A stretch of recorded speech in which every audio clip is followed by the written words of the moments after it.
Hello, all. Welcome back. Today we'd be talking about Shukra Mahadasha. Before that, please like, share, and subscribe for quality astro content.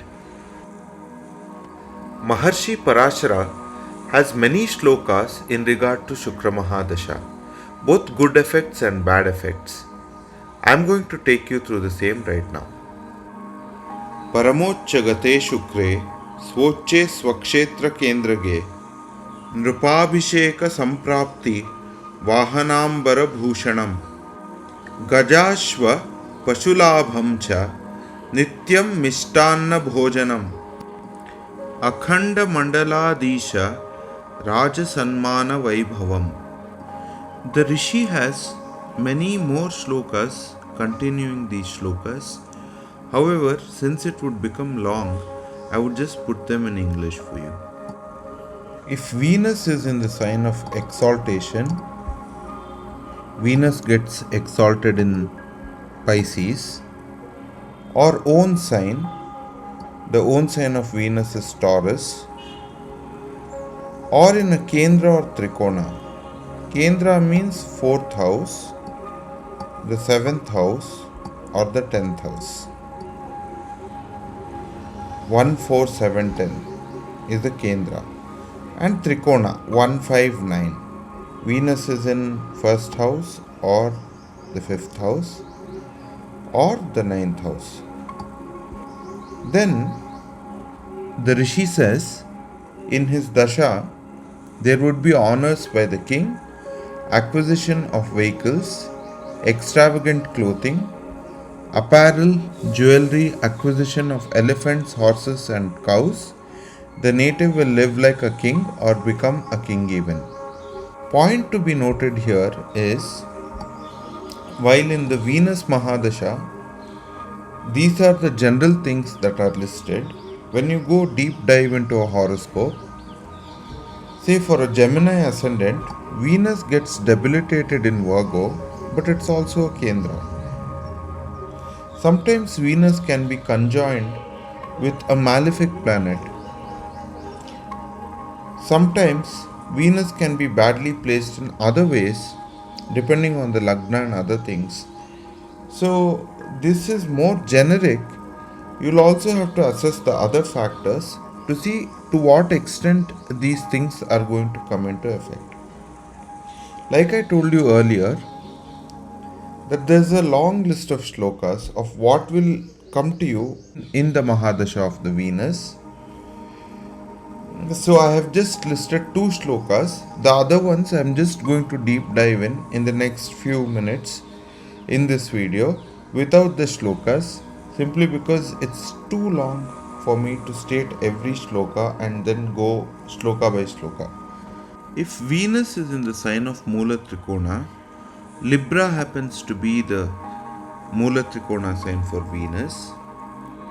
In his Mahadasha, the Rishi says that there would be acquisition of kingdom, celebrations on the account of having children or weddings at home, or one may get married, one may become commander of an army. There would be visit of family and friends you like, recovery of lost kingdom, wealth or position. Here we see that some of the things are no more relevant in our social setup. Like, for example, in India, we no more live in a monarch government, it's a democracy. So, in that case, wherever it's irrelevant, you would get the counterpart of what the Rishi is talking about. Like, even in the earlier slide, when we talk about cattle, elephants, and horses, elephants and horses were modes of transport. Therefore, you might acquire conveyances. If it's an elephant, then you would be acquiring a very extravagant vehicle. And if it's a horse, you would still acquire a nice vehicle, which is not as extravagant as in the case of the counterpart being an elephant. Similarly, Cow and cattle in the olden times used to represent status quo, luck, and auspiciousness in the house. So these are some of the things that are promised in a good Venus Mahadasha. Atmabandhu Janadvesham Daravargadi Peedanam Vyavasayat Phalam Nashtam Gomahishyadi Hanikrit Daraputradi Pidava Atmabandhu Viyogakrit. This is where the Rishi talks about a bad Venus Dasha. What does it mean to have a bad Venus Dasha? Generally, we think that if it's a Venus Dasha, it has to be good, but it's really the placement.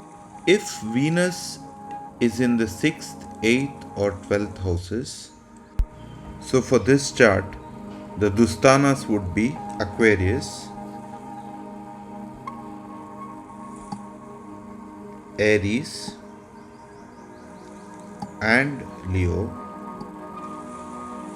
Then in his Dasha, there would be rivalry or fights with kith and kin and people in general. There would be losses in business. There may be dangers to cattle. Your spouse and children may be troubled, and separation from your loved ones. Now, just translating this to the current day and age, most of it is relevant. However, when we look at certain things like the cows and buffaloes you own, they were again a symbol of status, wealth, reputation, and luck. So, if Venus happens to be in 6th, 8th, or 12th, there may be a decrease in luck, in reputation, and your spouse and or children could be in trouble in some way, and separation from your loved ones. It could be family or friends, and the separation may happen unwillingly. It need not always mean death of family members. It could also mean that, but it could simply mean that you might move away from family, maybe because of a fight or maybe because of your profession. It again depends on the chart. However, with a badly placed Venus, these are some of the things that can happen. But please note, according to Lagna, Venus might be in a 6th house, but it also might be exalted. Like in the case of Libra, Venus happens to be the lord of the Lagna, and in case Venus was in Pisces, Venus would be exalted, but in the 6th house. Venus might still give some of the Dustana effects mentioned here. However, the Dustana effect itself might come down, or some of the bad mentioned here might be neutralized with the good mentioned otherwise with the exaltation, or there might be both good and bad, and you might have mixed results. It depends from chart to chart, the nature of the planet, the lordship of the planet, and there are many other factors to consider. But this is a very generic approach to looking at the Mahadasha of the Venus, considering Venus being in the 6th, 8th, or 12th houses as per the Rishi. If you've not already done it, please subscribe to this channel. Thank you.